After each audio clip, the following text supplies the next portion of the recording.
대지도론 제15권 용수지음 후진 구자국 구마라집 한역 김성구 번역 김영준 개역 25. 초품 중 찬재바라밀의 법인의 뜻을 풀이함 무엇을 법인이라 하는가? 공경하고 공양하는 모든 중생과 화내고 괴롭히고 음욕스러운 사람들에 대하여 잘 참는 것을 생인이라 하고, 공경 공양하는 법과 성내고 괴롭히고 음욕스러운 법을 잘 참는 것을 법인이라 한다. 또한 법인이란 안에 육정에 집착하지 않고 밖의 육진을 받아들이지 않고 이 두 가지의 분별을 내지 않는 것이다. 그것은 왜냐하면 안 모양이 바깥과 같고 바깥 모양이 안과 같아서 두 모습을 모두 얻을 수 없기 때문이다. 한 모습이기 때문이고 인연으로 화합하기 때문이며 그 실체가 공하기 때문이다. 일체법의 모습이 항상 청정하기 때문이고 진재, 법성의 모습이기 때문이며 둘이 아니기 때문에 비록 둘이 아니지만 또한 하나도 아니다. 이와 같이 모든 법을 관찰하여 마음으로 믿어 물러나지 않으면 이를 법인이라 한다. 비마라 일경에서 법주의 말했다. 생과 멸은 둘이요. 불생불멸은 곧 불의로 들어가는 법문이다. 나아가 문수실이가 말했다. 듣지도 않고 보지도 않아 일체의 마음이 멸하고 말하지도 이야기하지도 않는 이것이 불의로 드는 법문이다. 비마라 일은 잠자코 말이 없었다. 여기에서 보살들이 찬탄하며 말했다. 실로 훌륭하십니다. 이는 참된 불의로 드는 법문입니다. 일체법에 두 종류가 있으니 첫째는 중생이요. 둘째는 모든 법이다. 보살이 중생 가운데서 참는 것은 앞에서 말한 바와 같거니와 이제는 법 가운데서 참는 일을 말하리라. 법에는 두 종류가 있으니 마음의 법, 심법, 과 마음 아닌 법, 비심법이다. 마음 아닌 법에는 안의 것과 밖의 것이 있는데 밖에는 추위, 더위, 바람, 비 등이 있고 안에는 주림, 목마름, 늙음, 아름, 죽음 등이 있다. 이러한 갖가지를 마음 아닌 법이라 한다. 마음의 법에 두 종류가 있으니 첫째는 성냄, 근심, 의심 등이요. 둘째는 음욕, 교만 등이다. 이 두 가지를 마음의 법이라 한다. 보살은 이 두 법에 대해 참고 동요되지 않으니 이를 법인이라 한다. 중생에게 만약 성을 내거나 목숨을 해치면 죄를 받고 가엾이 여기면 복을 얻거니와 추위, 더위, 바람, 비에는 이익도 손해도 없건을 어찌 참는가? 답. 비록 이익도 손해도 없지만 스스로 뇌랑과 근심을 내어 보살도를 해치나니 이런 까닭에 참아야 한다. 또한 단지 중생을 죽이거나 괴롭히는 까닭에 죄가 되는 것이 아니다. 삿된 마음 때문에 인연을 짓는 까닭에 죄가 되는 것이다.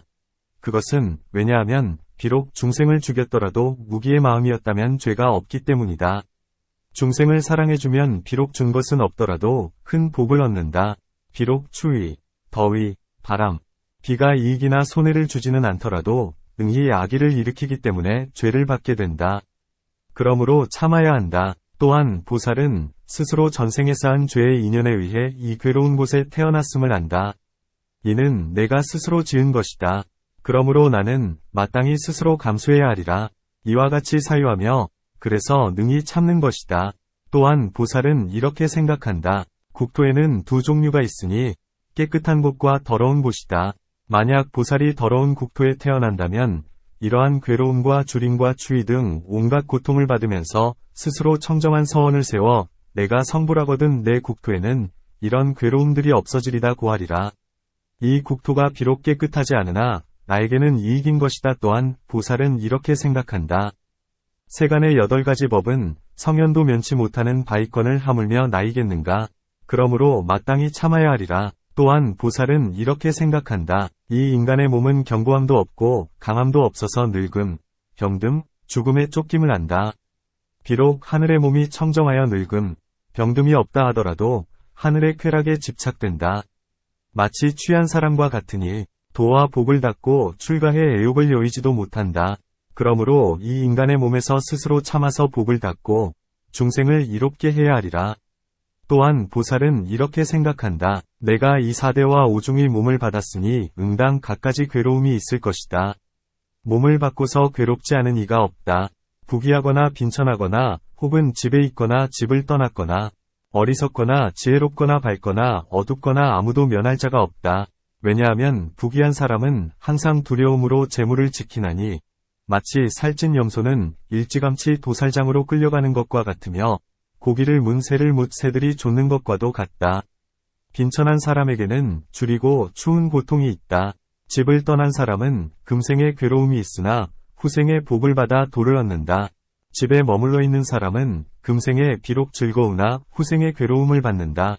어리석은 사람은 먼저 이 세상의 즐거움을 구하거니와 무상이 이르면 나중에는 괴로움을 받는다. 지혜로운 사람은 무상의 괴로움을 사유하고 나중에 즐거움을 받는다. 이렇듯 몸을 받은 사람으로서 괴로움 없는 자가 없다. 그러므로 보살은 인욕을 닦아야 한다. 또한 보살은 이렇게 생각한다. 일체의 세간은 모두 괴로운데 나는 어찌하여 거기에서 즐거움을 구하려 하는가. 또한 보살은 이렇게 생각한다. 나는 한량없는 법 동안 항상 온갖 고통을 받으면서 아무런 이익이 없이 일찍이 법을 위하지 못했었다. 오늘은 중생을 위하여 불도를 구하니 비록 이런 고통을 받으나 의당 큰 이익을 얻을 것이다. 그러므로 안팎의 모든 고통을 능히 참고 감수해야 하리라. 또한 보살은 커다란 마음으로 이렇게 서원한다. 아비지옥의 고통이라도 참아야 하거늘 하물며 작은 고통을 참지 못하겠는가? 사소한 고통을 참지 못하면서 어찌 능히 큰 고통을 참겠는가? 이와 같이 갖가지 밖의 법에 대해 참는 것을 법인이라 한다. 문. 어찌하여야 안마음의 법을 참을 수 있는가? 답. 보살은 생각하기를 내가 비록 돈은 얻지 못하고 아직 모든 번뇌를 끊지 못했으나 참지 못한다면 범부와 다를 것이 없으니 보살이 아니다고 한다. 또한 만일 내가 도를 얻고 번뇌를 끊었다면 곧 참아야 할 법도 없을 것이다 라고 생각한다. 주림, 갈증, 추위, 더위 등은 밖에 마여. 매듭의 번뇌는 안의 마군인데 나는 이 두 가지 마군을 깨뜨려 불도를 이루리라. 만일 그렇지 못하다면 불도를 이루지 못하리라고 생각한다. 전하는 말에 의하면 부처님께서 6년간 고행하시는데 마왕이 와서 말했다. 찰리의 귀인이여, 그대의 목숨은 이제 1000분의 1밖에 남지 않았다. 속히 일어나 집으로 돌아가서 보시하고 복을 닦아 금생과 후생에서 인간과 하늘의 즐거움을 받을 수 있겠지만 돈은 얻을 수 없다. 그대는 공연한 수고를 하고 있구나. 그대가 만일 말을 듣지 않고 열중하여 일어나지 않는다면 내가 큰 마군의 무리를 이끌고 와서 그대를 쳐부수리라. 보살이 말했다. 나는 지금 그대의 큰 힘을 지닌 내군을 무찔러야 하거늘 하물며 밖에 군사이겠는가? 마군이 물었다. 어떤 것이 나의 내군인가? 그러자 보살은 개송으로 대답했다. 욕망은 너의 첫 군사요, 근심은 둘째 군사요, 주림과 갈증은 셋째요, 가래는 넷째 군사이다. 졸음은 다섯째 군사요, 두려움은 여섯째요, 의심과 뉘우침은 일곱째요, 성냄은 여덟째 군사이다. 이양과 헛된 명칭은 아홉째요, 교만하여 남을 업신여김은 열째이다. 이러한 군대의 무리가 출가한 사람을 홀려 빠뜨리니 나는 선정과 지혜의 힘으로 너의 이 군사들을 무찌르고 불도를 이룬 뒤에는 모든 사람들을 제도하리라. 보살은 여기에서 모든 군사들을 다 굴복시키지는 못했으나 인욕의 갑옷을 걸치고 지혜의 검을 잡고 선정의 방패를 들고서 번뇌의 화살을 막았으니 이것을 안의 인욕, 내인이라 한다. 또한 보살은 모든 번뇌에 대해 인욕을 닦되 번뇌, 결을 끊지는 않는다. 왜냐하면 번뇌를 끊으면 잃는 바가 매우 많으니 아라한의 길에 떨어져서 근이 무너진 자와 다름이 없기 때문이다. 그러므로 막기만 하고 끊지는 말아야 하니 인욕을 닦으면 번뇌, 결사에 떨어지지 않는다. 문. 어찌하여 번뇌를 끊지 않고서도 능히 따르지 않게 되는가? 답. 바르게 사유하는 까닭에 비록 번뇌가 있으나 능히 따르지 않게 된다. 또한 사유하여 공하고 무상한 특징, 상을 관찰하기 때문에 비록 매우 좋은 우욕이 있으나 모든 번뇌, 결을 일으키지 않는다.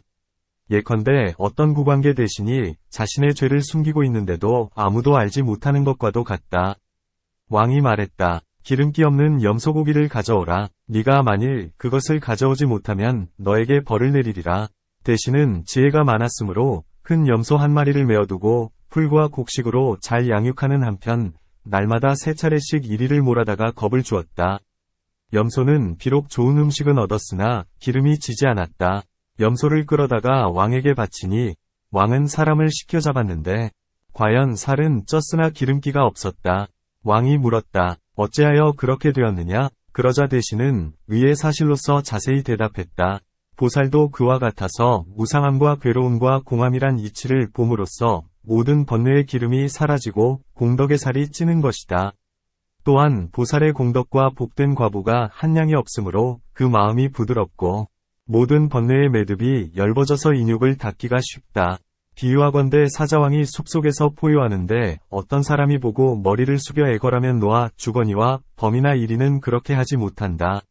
그것은 왜냐하면 사자는 귀한 짐승이어서 지혜로운 분별이 있거니와 범이나 이리는 미천한 짐승이어서 분별할 줄 모르기 때문이다.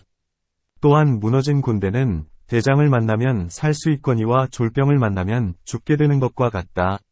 또한 보살은 지혜의 힘으로 성냄에는 갖가지 죄악이 있음을 관찰하고 인욕에는 갖가지 공덕이 있음을 관찰한다.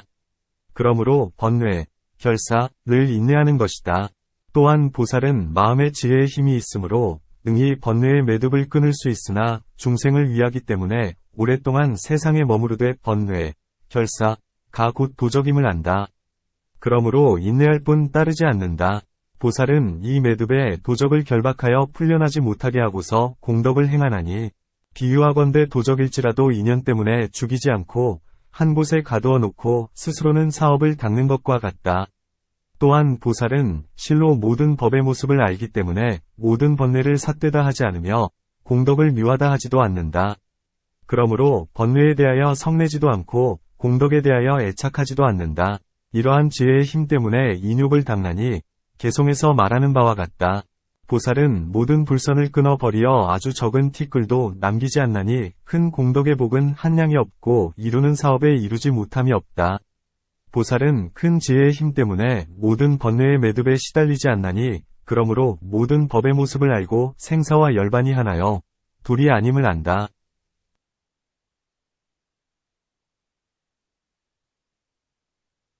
이러한 갖가지 인연 때문에 비록 도를 얻지는 못했으나 모든 번뇌의 법에 대하여 응이 참나니 이것을 법인이라 한다. 또한 보살은 일체법에 대하여 한 모습이어서 둘 아님을 안다. 일체법은 분별할 수 있는 모습이기 때문에 하나라고 하니 눈의 의식으로 색을 알고 나아가 뜻의 의식으로 법을 안다. 이는 분별할 수 있는 모습의 법이다. 때문에 하나라 한다. 또한 일체법은 알 수 있는 모습이기 때문에 하나라 한다. 고법지, 고비지는 고재를 알고 집법지, 집비지는 집재를 알고 멸법지, 멸비지는 멸재를 알고 도법지, 도비지는 도재를 알며 나아가 선한 세간지, 세지, 역시 고집멸도와 허공과 지혜의 반연이 아닌 멸을 안다. 이것이 알 수 있는 모습의 법이다. 때문에 하나라고 말한다. 또한 온갖 법은 반연할 수 있는 모습이기 때문에 하나라 한다. 눈의 의식과 눈의 의식에 상응하는 법은 색을 반연하고 귀의 의식, 코의 의식, 혀의 의식, 몸의 의식 역시 이와 같다. 뜻의 의식과 뜻의 의식에 상응하는 법은 또한 윤을 반연하고 색을 반연하고 눈의 의식을 반연하며 나아가 뜻을 반연하고 법을 반연하고 뜻의 의식을 반연한다. 곧 일체법은 반연할 수 있는 모습이기에 하나라 하는 것이다. 또한 어떤 사람은 이렇게 말했다.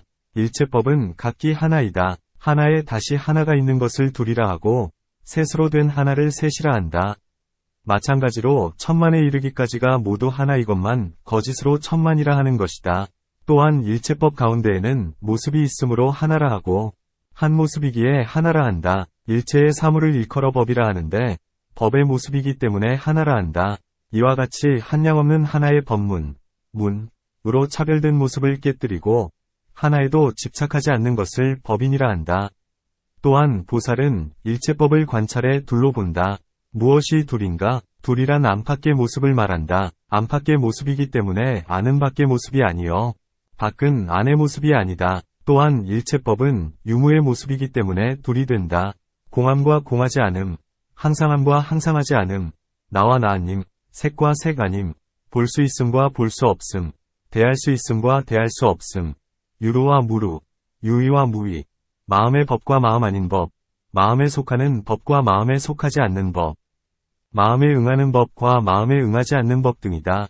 이렇듯 한량없는 둘의 법문으로 하나를 깨뜨리고 둘에도 집착되지 않는 것을 법인이라 한다. 또한 보살은 일체법을 관찰해 셋으로 본다.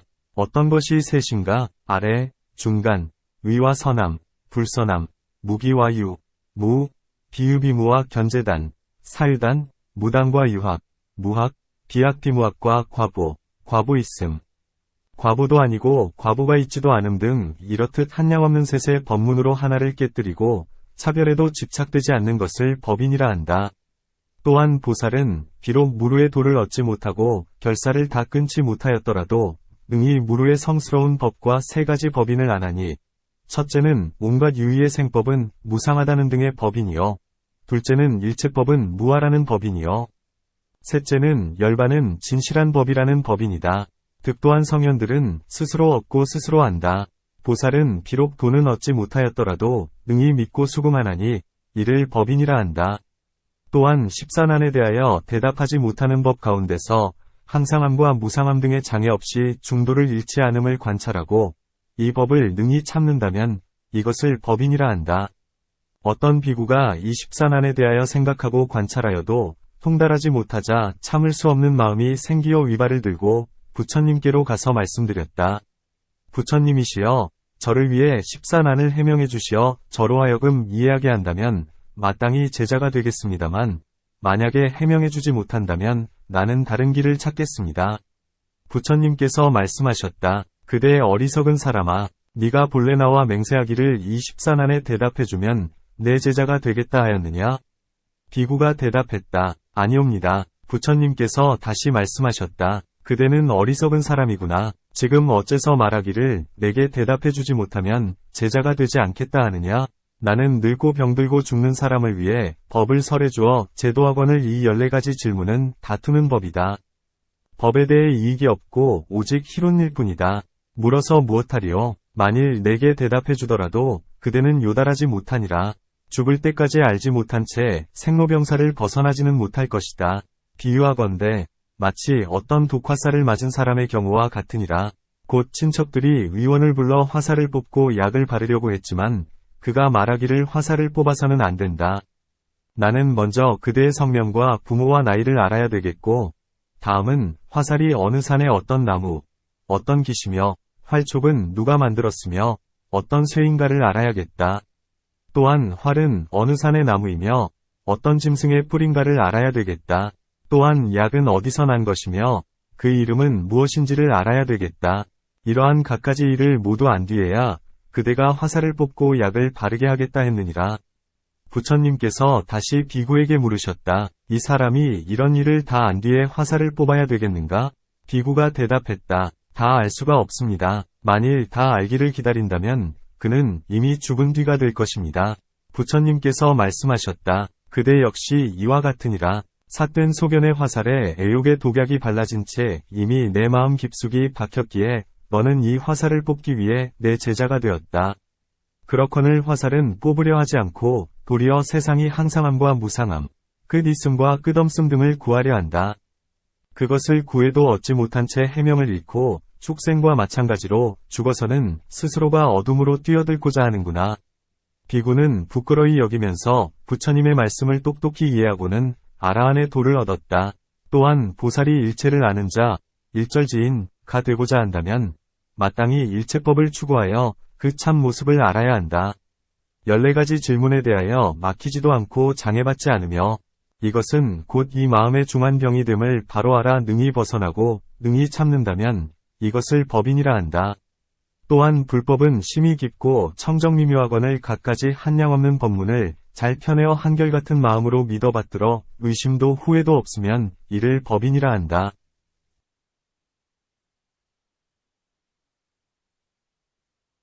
부처님께서 말씀하셨듯이 모든 법이 비록 공하나 또한 단절되거나 멸하지 않는다. 모든 법은 인연으로 상속하여 생기며 또한 영원한 것도 아니다.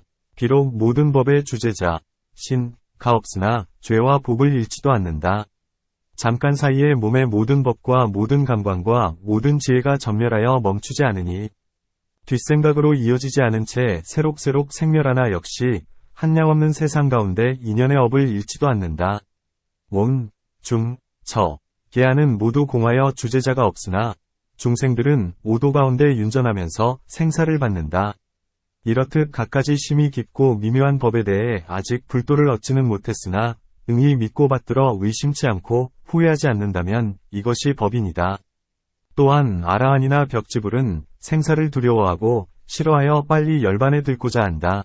하지만 보살은 아직 부처가 되지 못했지만 일체지를 구하고자 하고 중생들을 가엾이 여기며 모든 법의 실상을 똑똑히 분별해 알고자 하면서 응이 참으니 이를 법인이라 한다. 문. 어떻게 모든 법의 실상을 관하는가? 답. 모든 법은 디, 하, 도, 틈, 극, 도 없어서 깨뜨리거나 무너뜨릴 수 없으니 이것이 법의 실상임을 관찰해서 안다. 문. 일체의 언어는 모두 대답할 수 있고 깨뜨릴 수 있고 무너뜨릴 수 있다. 그런데 어찌하여 말하기를 파괴할 수 없는 것이 모든 법의 실상이라 하는가? 답. 모든 법은 깨뜨릴 수 없기 때문이다. 불법 가운데에서는 일체의 언어의 길을 지나고 마음의 작용도 사라져서 항상 불생불멸함이 마치 열반의 모습과 같다. 그것은 왜냐하면 모든 법의 모습이 진실로 존재하는 것이라면 뒤에 없어지지 않아야 하기 때문이다. 모든 법이 먼저는 있다가 나중에 없어지는 것이라면 이는 단멸이 된다. 또한 모든 법은 영원함, 상, 일 수도 없다. 그것은 왜냐하면 만일 영원하다면 죄도 복도 없고 죽이거나 해침도 없기 때문이다. 나아가 목숨을 살려주는 복도 없고 수행하는 이익도 없으며 속박도 해탈도 없어서 세간이 곧 열반일 것이다. 이러한 여러 인연 때문에 모든 법은 영원함이 아니다.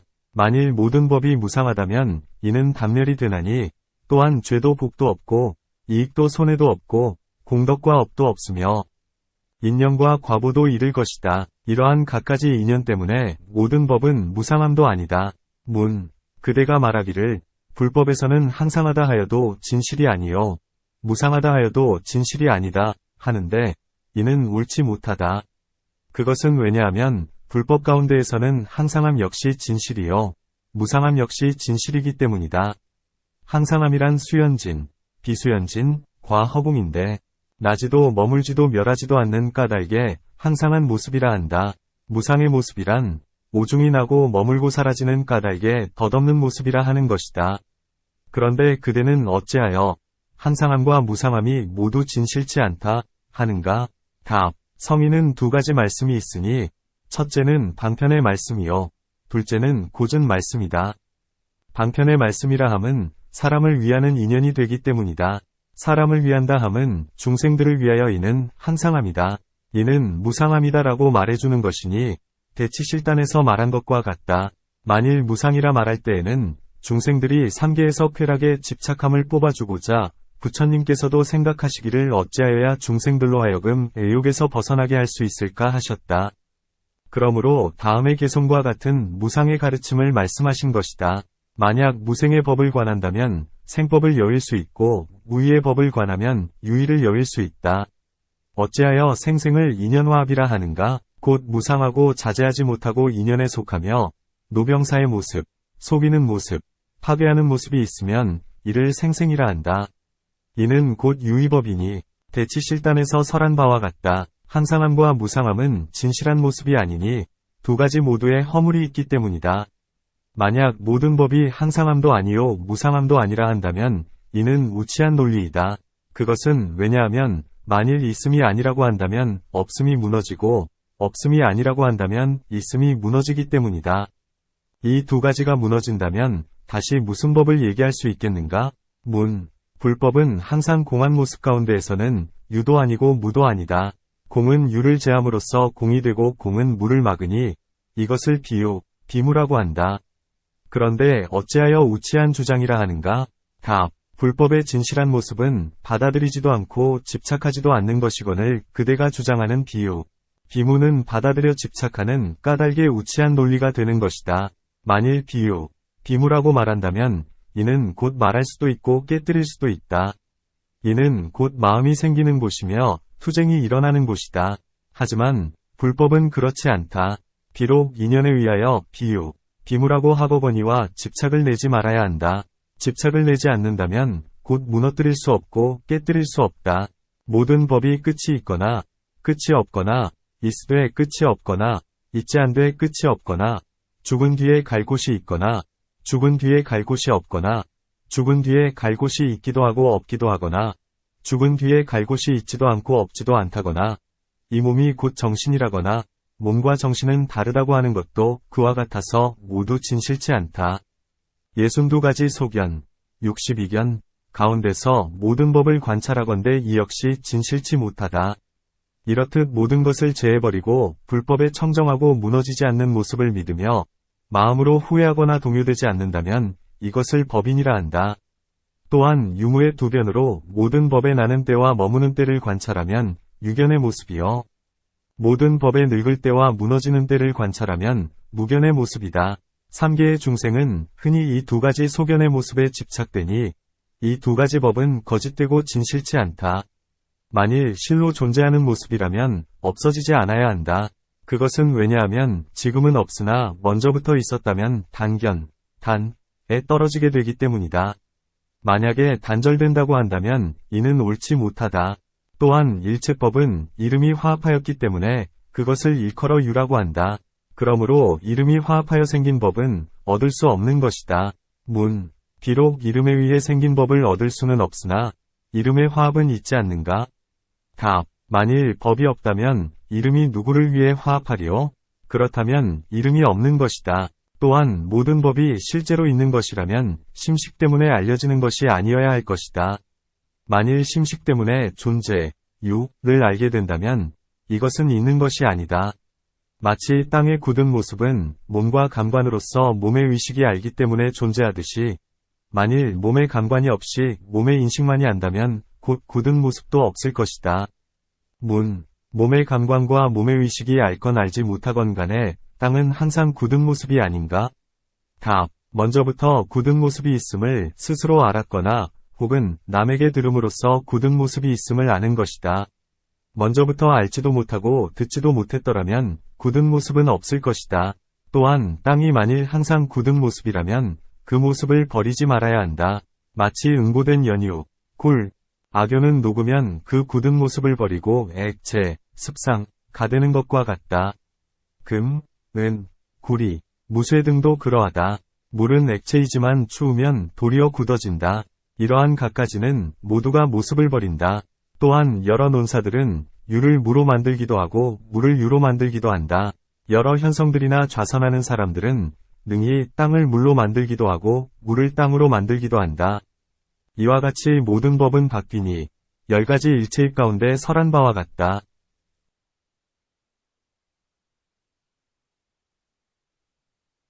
또한 이러한 유견은 탐욕, 성냄, 어리석음, 번뇌의 속박, 투쟁 때문에 생겨나니 만약에 이러한 욕심, 성냄 등이 생겨나는 곳이라면 이는 불법이 아니다. 왜냐하면 불법의 모습이란 착하고 맑은 것이기 때문이다. 이런 까닭에 진실치 않다. 또한 일체법에 두 종류가 있으니 색법과 무색법이다. 색법은 분석해서 미진에 이르면 흩어져 멸에 남음이 없으니 이미 단바람 일품에서 보시할 물건을 파하는 데서 말한 바와 같다. 무색법은 다섯 감정으로는 알 수 없는 바이기 때문이고 뜻과 감정이 생기고 머물고 멸할 때에 관찰하기 때문에 마음의 목, 분이 있음을 안다. 몫이 있기 때문에 무상하고 무상하기 때문에 공하고 공하기 때문에 있지 않나니 손가락을 튀기는 사이에 60시각이 있으며 낱낱 시각 가운데 마음의 생멸이 있다. 상속되어 생하는 까닭에 탐내는 마음, 성내는 마음, 어리석은 마음, 믿는 마음, 청정하고 지혜로운 선정의 마음임을 안다. 수행자는 마음의 생멸을 관찰하기를 마치 흐르는 물의 등잔불같이 하니 이것을 공의 지혜의 문에 들어간다고 한다. 그것은 왜냐하면 만일 한때엔 생겼다가 다른 때엔 멸한다면 생멸한다고 생각하는 이 마음은 응당 항상 해야 할 것이다. 왜냐하면 이 지극히 짧은 시각 가운데에는 멸함이 없기 때문이다. 만약에 일시에 멸함이 없다면 끝끝내 멸함이 없어야 할 것이다. 또한 부처님께서 말씀하시기를 유의의 법에는 모두 세 가지 모습이 있다 하셨다. 만일 극히 짧은 시간에 생겨나서는 멸함이 없다면 유의의 법이 아닐 것이요. 만일 극히 짧은 시간에 마음이 생하고 머물고 멸한다면 어째서 단지 먼저 생겼다가 나중에 멸한다고만 말하고 먼저 멸했다가 나중에 생긴다고 하지는 않는가? 또한 만일 먼저부터 있던 마음이 나중에 생기는 것이라면 마음이 생기기를 기다리지 말아야 할 것이다. 그것은 왜냐하면 이미 먼저부터 마음이 있었기 때문이다. 만일 먼저부터 생함이 있었다면 생이 일어날 바가 없을 것이다. 또한 생과 멸은 성품이 서로 다르니 생에는 멸이 있을 수 없고 멸에는 생이 있을 수 없다. 그러므로 동시, 일시라고도 할 수 없고 다르다고도 할 수 없다. 그렇다면 생함이 없다. 만일 생함이 없다면 머물고 멸함도 없다. 생함과 머무름과 멸함이 없다면 곧 마음에 속하는 법도 없다. 마음에 속하는 법이 없다면 마음에 상응하지 않는 법이 없게 된다. 모든 행의 색도 없고 무색법도 없는 까닭에 무의법 역시 없다. 왜냐하면 유의를 인함으로써 무의이기 때문이다. 만약에 유의가 없다면 곧 무의 역시 없는 것이다. 또한 만들어진 법이 무상함을 보기 때문에 만들어지지 않은 법이 항상한 것임을 알 수 있다. 그렇다면 지금에 만들어진 법이 존재하는 법이라고 본다면 만들어지지 않은 법은 마땅히 없는 법이어야 한다. 그러므로 항상한 법이란 있을 수 없는 것이다. 또한 외도와 부처님 제자들이 항상하는 법을 말함에 같음, 동, 과 다름, 리, 이 있다. 같은 것은 허공과 열반이다. 외도는 신화, 시간, 방위, 미진, 명초가 있다. 고 하는데 이와 같은 것이 다름이다.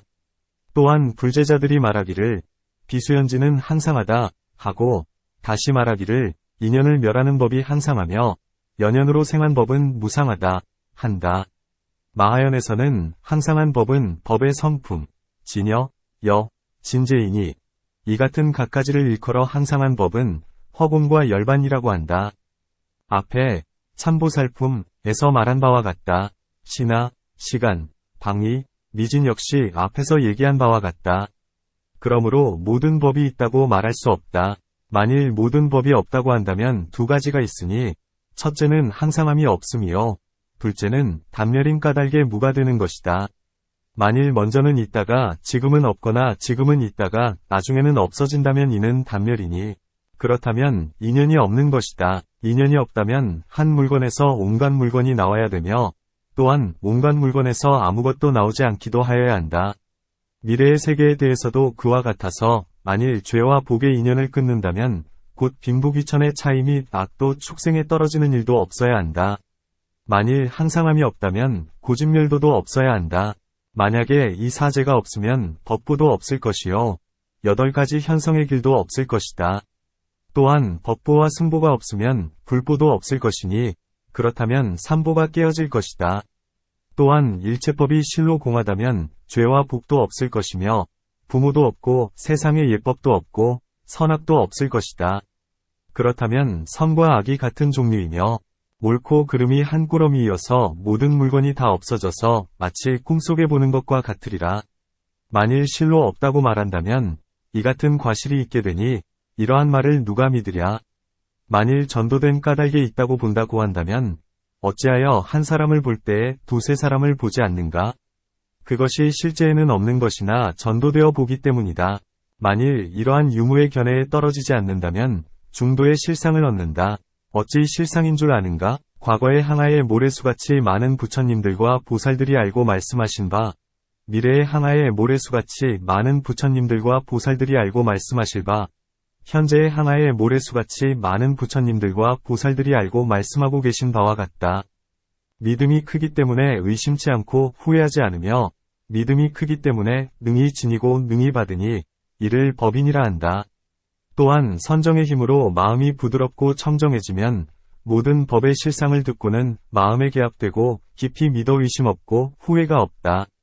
그것은 왜냐하면 의심과 후회는 곧 욕계에 얽매이는 법으로 거칠고 악하기에 부드러운 마음 가운데에 들지 못하기 때문이다. 이것을 법인이라 한다. 또한 지혜의 힘 때문에 일체법에 대해 갖가지로 관찰하되 한 법도 얻을 수 없으니 이 법을 능히 참고 능히 받아들여 의심치 않고 후회하지 않는다면 이를 법인이라 한다. 또한 보살은 이렇게 생각한다. 범부들은 무명의 독 때문에 일체법에 대하여 뒤바뀐 모습을 짓나니 항상함이 아닌데 항상하다고 생각하며 괴로운데 즐겁다고 생각하며 나가 없는데 나가 있다고 생각하며 공한데 실하다고 생각하며 없는데 있다고 생각하며 있는데 없다고 생각한다. 이러한 갖가지 법 가운데서 뒤바뀐 모습을 만든다. 성스럽고 진실한 지혜를 얻어 무명의 독을 깨뜨리고 모든 법의 실상을 알아 무상함, 괴로움, 공함나 없음의 지혜를 얻고 사견을 버리어 집착하지 않으면서 이 법을 능히 참는다면 이것을 법인이라 한다. 또한 일체법을 관찰하건대 모든 법은 본래부터 공하고 지금도 공하니 이 법을 능히 믿고 능히 받아들인다면 이것을 법인이라 한다. 만약에 본래부터 공하고 이제도 공하다 한다면 이는 잘못되고 삿된 견해이다. 어찌 법인이라 말하는가? 답. 만일 모든 법이 끝내 공함을 관찰하면서 형상을 취하고 마음으로 집착한다면 이것은 잘못된 견해이다. 만일 공을 관찰하되 집착하지도 않고 삿된 소견을 내지도 않는다면 이것이 법인이니 개송으로 설명하리라. 모든 법의 성품은 항상 공하지만 마음이 공에 집착하지 않으니 이와 같이 법을 능히 참으면 이는 불도에 드는 첫 모습이다. 이처럼 갖가지로 지혜에 들어가 모든 법의 실상을 관찰하여 마음이 물러나지 않고 후회하지 않고 다른 관법을 따르지도 않고 근심하는 바도 없어 자리와 이탈을 얻게 된다면 이것을 법인이라 한다. 이 법인에 세 종류가 있다. 곧 행위 청정하여 인욕의 법을 보지 않고 자기 몸을 보지 않고 욕하는 사람을 보지 않아서 모든 법에 희론치 않는 것이니 이때를 청정한 법인이라 한다. 이런 까닭에 말하기를 보살이 반야바라밀 가운데 머물러서 능히 찬제바라밀을 구족한다 고 말하는 것이다. 그것은 동요되지 않고 물러서지 않기 때문이다. 그렇다면 어떻게 동요되지 않고 물러서지 않는가? 성냄을 일으키지 않고 거친 말을 내지 않으며 몸으로 남에게 악한 짓을 하지 않고 마음에 의심하는 바가 없는 것이다. 보살은 반야바라밀다의 실상을 알아 모든 법을 보지 않으며 마음에 집착하는 바가 없기 때문에 어떤 사람이 와서 욕하고 독극물로 살해하고자 해도 일체를 능히 참아낸다.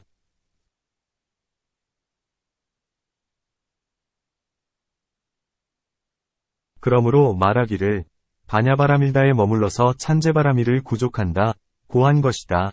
26. 초품 중 비리야바라밀을 풀이함경 몸과 마음으로 정진하여 게으르거나 쉬지 않는 까닭에 비리야바라밀을 구족한다. 비리야, 진나라 말로는 정진이다.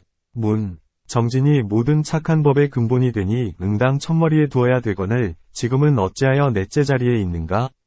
답. 보시, 지게, 인욕은 세상에 흔히 있는 것으로 마치 나그네와 주인의 관계에서 당연히 대접해야 되는 것과 같다. 나아가 축생조차도 보시를 한다. 사람들은 갖가지 인연 때문에 능히 보시를 하나니 이 세상을 위해서나 혹은 내생을 위해서나 혹은 도를 위해서 베풀되 정진이 필요치 않다. 개를 지니는 경우는 악을 저지른 사람을 왕법에 따라 그 죄를 다스리는 것을 보고는 두려워서 감히 잘못을 저지르지 않으며 혹은 성품이 착해 아무런 죄악도 저지르지 않는다. 어떤 사람은 금생에 죄를 지으면 내생에 벌을 받는다는 말을 듣고 두려움 때문에 개를 지키며 어떤 사람은 개를 지킨 인연으로 생로병사를 여의었다는 말을 듣고는 마음으로 외치기를 오늘부터 나는 다시는 살생치 않으리라 한다. 이런 것들은 곧 게으리거니 어찌 정진바라밀을 위지해서 행하겠는가? 또한 인욕하는 경우 욕하거나 때리거나 죽이려 하는데도 혹은 두려워서 보복치 않거나 혹은 힘이 모자라거나 혹은 죄를 두려워하거나 혹은 선인의 법을 닫고 있거나 혹은 도를 구하기 때문에 잠자코 보복치 않기도 하는데 이는 반드시 정진바라밀을 기다려 능히 참게 되는 것은 아니다. 이제 모든 법의 실상을 알기 위해 반야바라밀을 행하는 까닭의 선정을 닦는 것이다. 선정은 실로 지혜의 문이므로 여기에서 부지런히 정진하여 일심으로 선정을 닦아야 한다. 또한 보시, 지게, 인욕은 큰 복덕이면서 평안하고 즐겁고 좋은 명예가 있으며 바라는 바를 얻게 된다. 이미 이러한 복덕의 맛을 알게 되었다면 이제 다시 정진을 더해 더욱 묘하고 뛰어난 선정과 지혜를 얻고자 한다. 비유하건대 우물을 파는데 물기가 보인다면 더욱 노력을 가해 반드시 물을 얻고자 희망하는 것과 같다. 또한 불을 켜는데 연기가 나기 시작한다면 더욱 부지런히 비벼서 반드시 불을 얻고자 희망하는 것과도 같다. 불도를 이루고자 하는데 무릇 두 문이 있으니 하나는 복덕리요 둘은 지혜의 문이다. 보시와 지게와 인욕을 행하는 것은 복덕의 문이요 모든 법의 실상인 마하바냐바라밀을 아는 것은 지혜의 문이다. 보살은 복덕문에 들어가서 일체의 죄업을 제거하고 원하는 바를 모두 얻는다. 소원을 이루지 못하는 것은 죄업의 때, 죄구에 차단당했기 때문이다. 지혜의 문에 들어가더라도 생사를 싫어하지 않고 열반도 즐기지 않게 된다. 두 일이 하나이기 때문이다. 이제 마하바냐바라밀을 출생시키고자 하는데 바냐바라밀은 반드시 선정문을 인하며 선정문은 반드시 대정진의 힘을 필요로 한다. 그것은 왜냐하면 산란한 마음으로는 모든 법의 실상을 볼 수 없기 때문이다. 비유하건대 바람 속에서 등불을 켜면 물건을 비출 수 없지만 밀실에다 등을 켜면 밝게 타올라 반드시 물건을 비추는 것과 같다. 이 선정의 지혜는 복덕이나 소원만으로 구할 수 없으며 또한 거친 관법으로도 얻을 수 없다. 반드시 몸과 마음으로 부지런히 닦아게을리 하지 않아야 비로소 이루게 된다. 부처님께서 말씀하시기를 피, 살, 기름, 골수가 모두 다하고 오직 가죽, 뼈, 심줄만 남도록 부지런히 정진하라. 이렇게 한다면 비로소 선정과 지혜를 얻을 수 있다. 이 두 일을 얻으면 모든 일이 다 이루어진다 하셨다. 그러므로 정진이 네 번째가 되니 일컬어 선정과 실다운 지혜의 근본이라 하는 것이다. 앞에 세 가지에도 정진이 있기는 하나 적기 때문에 말하지 않았다. 어떤 사람이 묻기를 보시, 지게, 인욕만을 행하는 까닭에 큰 복덕을 얻고 복덕의 힘 때문에 소원이 다 이루어져서 선정과 지혜에 저절로 이른다.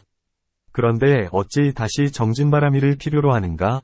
한다. 답. 불도는 매우 깊어서 얻기가 어려우니 비록 보시, 지게, 인욕의 힘이 있더라도 반드시 정진의 힘을 의지하여야 매우 깊은 선정, 실다운 지혜, 한량없는 불법을 얻게 된다. 만일 정진을 행하지 않으면 선정이 생기지 않고 선정이 생기지 않으면 범천에 태어날 수도 없다. 그러니 하물며 불도를 구하고자 하겠는가? 또한 민대 거사 같은 이는 얻고자 하는 한량없는 보물을 마음대로 얻었다. 정생왕 같은 이는 사천하의 왕이 되자 하늘에서 7가지 보배와 필요한 물건들이 비처럼 내리고 석재파남인이 자리를 나누어 함께 앉았다. 비록 이러한 복이 있었으나 도를 얻지는 못했다. 또한 나빈주 비구와 같은 이는 비록 아라한의 주의를 얻었으나 7일을 걸식해도 얻지 못한 채 빈 바로로 돌아왔다. 뒤에 선정의 불로 스스로의 몸을 태우고 열반에 들었다. 그러므로 알 수 있으니 복덕의 힘만으로 도를 얻는 것이 아니라 불도를 얻고자 하면 반드시 큰 정진을 해야 하는 것이다. 보살은 정진에 어떤 이익이 있음을 관찰하기에 부지런히 닦아서 게을리 하지 말라 하는가? 답. 금생과 내생의 도와 공덕의 이익이 모두 정진에 의해서 얻어진다. 또한 어떤 사람이 자기 스스로를 제도하고자 하여도 마땅히 부지런히 서둘러 정진해야 되거늘 하물며 보살로서 모든 중생을 제도하려고 서원한 사람이겠는가? 정진을 찬탄한 개송에 이런 것이 있다. 어떤 사람이 몸을 아끼지 않고 지혜로운 마음이 결정되어서 법답게 정진을 행한다면 구하는 일 어려움 없으리. 농부가 부지런히 힘쓰면 수확이 반드시 풍부한 것과 같고 먼 길을 가려는 자가 부지런히 걷는다면 반드시 이르는 것과 같네. 하늘에 태어나거나 열반의 즐거움 얻으니 이 인연은 정진의 힘이니 하늘의 힘도 원인 없음도 아니네. 스스로 짓는 까닭에 스스로 얻는 것이니 어느 지혜로운 사람이 스스로 힘쓰지 아니하리요. 3개의 불이 타오름은 마치 맹렬한 불꽃 같으니 지혜롭고 결단 있는 이라야 비로소 면하고 여이게 되리라. 그러므로 부처님께서 아난에게 말씀하셨으니 바르게 정진해 이처럼 게을리 하지 않는다면 곧장 불도에 이르리라. 힘써 부지런히 땅을 판다면 능히 샘으로 통하니 정진도 역시 이와 같아서 구하면 얻지 못할 것 없네. 능히 행도의 법과 같이 하여 정진하여 게을리 하지 않으면 한량없는 과보 반드시 얻어지고 이 과보는 끝내 잃지 않으리. 또한 정진의 법은 모든 착한 법의 근본이어서 능히 일체의 도법과 나아가서는 안욕따라 삼약삼보리를 낳는다. 그러니 하물며 작은 이익이겠는가? 빈이 가운데 말하기를 모든 선법 및 안욕따라 삼약삼보리가 모두 게으르지 않는 정진에 의하여 생겨난다 했다. 또한 정진은 능히 전생의 복덕을 발동하게 하니 마치 비가 종자를 적시어 반드시 싹이 트게 하는 것과 같다. 이 일도 그와 같아서 비록 전생의 복덕에 인연이 있다고 해도 정진이 없으면 생겨날 수가 없으며 나아가 금생의 이익도 얻을 수 없다. 그러니 하물며 불도이겠는가. 또한 대보살들은 중생들을 짊어지고 온갖 괴로움에서 아비니리의 괴로움을 받더라도 게을리하지 않나니 이것이 정진이다. 또한 모든 일은 정진이 없으면 이룰 수 없다. 비유하건대 설사약은 파도를 쥐약으로 삼는 것과 같다. 파도를 제거하면 내리는 힘이 없어진다. 이와 같이 위지, 신족, 근, 역, 각도는 반드시 정진을 기다려야 하니 만일 정진이 없으면 모든 일이 이루어지지 않는다. 개는 팔 정도에만 있고 다른 곳에는 없으며 믿음은 근과 역에는 있으나 다른 곳에는 없다. 하지만 정진은 없는 곳이 없다. 이미 모든 법을 총괄하였을 때 달리 한 문이 있으니 마치 무명번뇌가 온갖 번뇌에 두루에 있으면서도 달리 불공무명이 있는 것과 같다. 문, 보살은 일체의 불법을 얻고자 하거나 모든 중생을 제도하고자 하거나 모든 번뇌를 멸하고자 하면 모두가 뜻대로 될 것이거늘 어찌하여 정진을 더하여야만 불법을 얻을 수 있는가? 마치 작은 불로는 큰 숲을 다 태울 수 없으나 불이 세력이 더해지면 모두를 태울 수 있는 것과 같은가? 답. 보살은 처음 발심하여 서원을 세우되 마땅히 일체 중생으로 하여금 활락을 얻게 하리라 고하였나니 항상 일체를 위해 자신의 몸을 아끼지 않는다. 만일 몸을 아낀다면 모든 착한 법을 성취할 수 없다. 그러므로 정진을 더하고 늘리는 것이다. 또한 보살은 갖가지 인연으로 게으른 마음을 꾸짖고 정진을 즐기게 만든다. 게으름의 먹구름은 온갖 밝은 지혜를 덮고 모든 공덕을 삼키어 멸하며 불선을 자라나게 한다. 게으른 사람은 처음에는 조금 즐거울지 몰라도 나중에는 크게 고통받는다. 마치 독이 든 음식이 처음에는 향기롭고 맛있으나 시간이 지나면 곧 사람을 죽이는 것과 같다. 게으른 마음은 모든 공덕을 태우니 마치 큰 불이 숲과 들을 태워버리는 것과 같다. 게으른 사람은 모든 공덕을 잃으니 마치 도적을 맞아 아무것도 남은 것이 없는 것과 같다. 개송으로 말하리라. 응당히 얻을 것을 얻지 못하고 이미 얻은 것은 다시 잃는다. 스스로 그 몸을 가벼이 여기면 다른 이들도 공경치 않네. 항상 큰 어두움 속에 있어서 위덕도 존귀함도 없고 지혜의 법도 없으니 이러한 것들을 영원히 잃어버리네. 묘한 길에 관한 가르침을 들어도 자신을 이롭게 하지 못하니 이러한 허물들은 모두가 게으름에서 생겨나네. 설사 이로운 법을 듣더라도 위로 미칠 수 없으니 이러한 죄과는 모두가 게으름에서 생겨나네. 업을 낳고 도리를 닦지 않고 도법에 들지 않으니 이 같은 과실은 모두가 게으름에서 생겨나네. 높고 지혜로운 분에게 버림받고 중간 사람은 가끔 가까이하며 못난 바보들은 거기에 빠져서 돼지가 시궁창을 즐기는 것과 같네. 세간에 있는 사람이라면 세 가지 일을 모두 잃라니 요각과 재산을 잃고 복덕 또한 사라지네. 출가한 사람이라면 두 일을 얻지 못하나니 곧 생천, 열방과 명예 두 가지를 모두 잃래. 이 모든 허물의 이유 알고 보면 이는 바로 게으름이니 모든 도적 가운데 이를 지나는 것은 없네. 이러한 여러 허물이 있으니 게으른 마음 짓지 말라.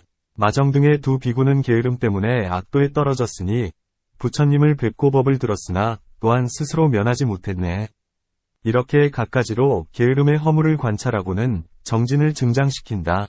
또한 정진의 이익을 관찰하건대 금생과 내생의 불도와 열반의 이익은 모두가 정진을 말미암는다.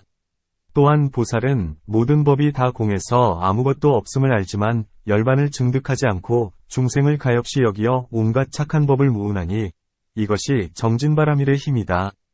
또한 보살은 혼자서 아무런 반려가 없더라도 정진하는 복덕의 힘 때문에 능히 마군과 번뇌의 도적을 쳐부수고 불도를 성취하셨다. 불도를 얻은 뒤에는 모든 법이 한 모습으로 모습이 없어서 그 실제가 모두 공화법만 중생들을 위하여 모든 법의 갖가지 명칭과 갖가지 방편을 말해주어 중생들의 생, 노, 병, 사이 고통에서 벗어나게 한다. 열반에 들려할 때는 법신을 미륵보살, 마하가섭, 아난 등에게 전한 뒤에 금강산매에 드셨는데 스스로 몸과 뼈를 부수어 겨자씨처럼 만들며 그로써 중생을 제도해 정진의 힘을 버리지 않으셨다. 또한 아난이 비구들에게 칠가비를 말해주어 정진가비에 이르게 하는 것과도 같다. 부처님께서 물으셨다. 그대가 정진가비를 말하였느냐? 아난이 대답했다. 예, 정진가비를 말하였습니다. 이렇게 3번 묻고 3번 대답하자 부처님께서 자리에서 일어나 이렇게 말씀하셨다. 어떤 사람이 능히 정진을 닦기를 좋아한다면 이루지 못할 일이 없어 마침내는 부처를 이루리니 결코 헛되지 않으리라. 이렇게 갖가지 인연으로 정진의 이익을 관찰하고는 더욱 증장시키게 되는 것이다. 이러한 정진에 대하여 부처님께서 때로는 욕망, 욕이라 하시고 때로는 정진이라 하시고 때로는 불방일이라 하셨다. 비유하건대 어떤 사람이 먼 길을 가려는데 처음 떠나려고 생각하는 것을 욕망이라 하고 출발해서 멈추지 않는 것을 정진이라 하고 스스로를 격려해서 나아감을 멈추지 않게 하는 것을 불방일이라 한다. 이런 까닭에 알게 되니 욕망에서 정진이 생기고 정진이 생기는 까닭에 불방일이 있고 불방일이 있는 까닭에 능히 모든 법을 낳게 하며 나아가서는 불도를 이루게 되는 것이다. 또한 보살이 생, 노, 형, 사를 벗어나고자 하고 또한 중생들을 제도하고자 한다면 마땅히 한결같은 마음으로 정진하여 방일하지 말아야 한다. 이는 마치 어떤 사람이 기름잔을 들고 사람들 사이로 걸어다니는 것과 같으니 현전에서 일심으로 불방일하기에 큰 이익을 얻는다. 또한 외지고 험한 길을 새끼줄에 매달리거나 혹은 사냥을 타고 가는 것과 같으니 이러한 모든 악도에서는 일심으로 불방일하기에 몸의 안온을 얻으며 금생에서는 크게 명리를 얻게 된다. 도를 구해 정진하는 것도 역시 이와 같으니 한결같은 마음으로 게을리 하지 않으면 소원이 모두 이루어진다. 다시 예를 들어 흐르는 물에 돌이 패이듯이 게으르지 않고 정진하는 마음도 그와 같아서 오로지 반편을 닦아 항상 행하기를 그만두지 않는다면 능히 번뇌와 모든 결사의 산을 무너뜨린다.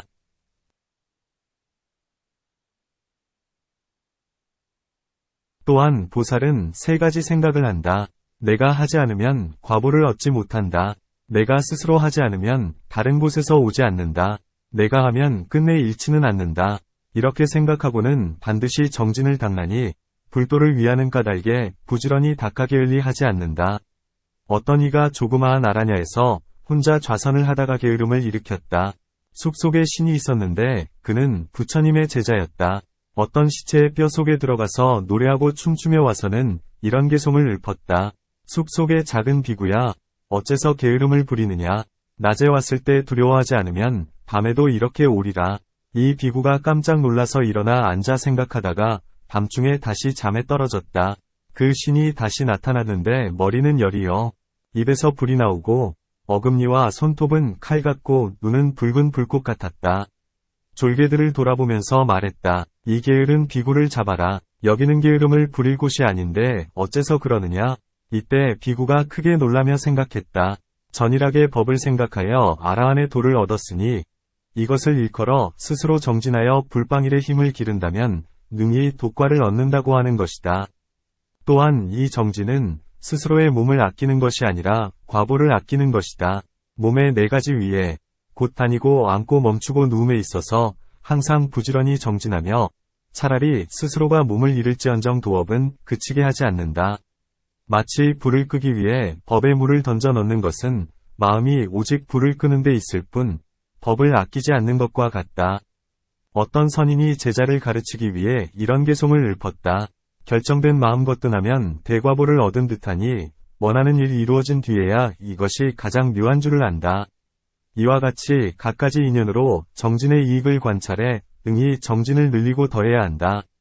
또한 보살이 고행을 닦는데 어떤 사람이 와서 머리, 눈, 골수, 뇌를 달라고 한다면 능히 그것을 모두 주면서 이렇게 생각하는 것이다. 나는 인욕, 정진, 지혜, 방편의 힘이 있어도 그의 요구를 받아들이기가 어렵거늘 하물며 어리석은 사막도의 중생이겠는가. 내가 이들을 위하여 부지런히 정진을 닦고 신속히 불도를 이루어 그들을 제도하리라.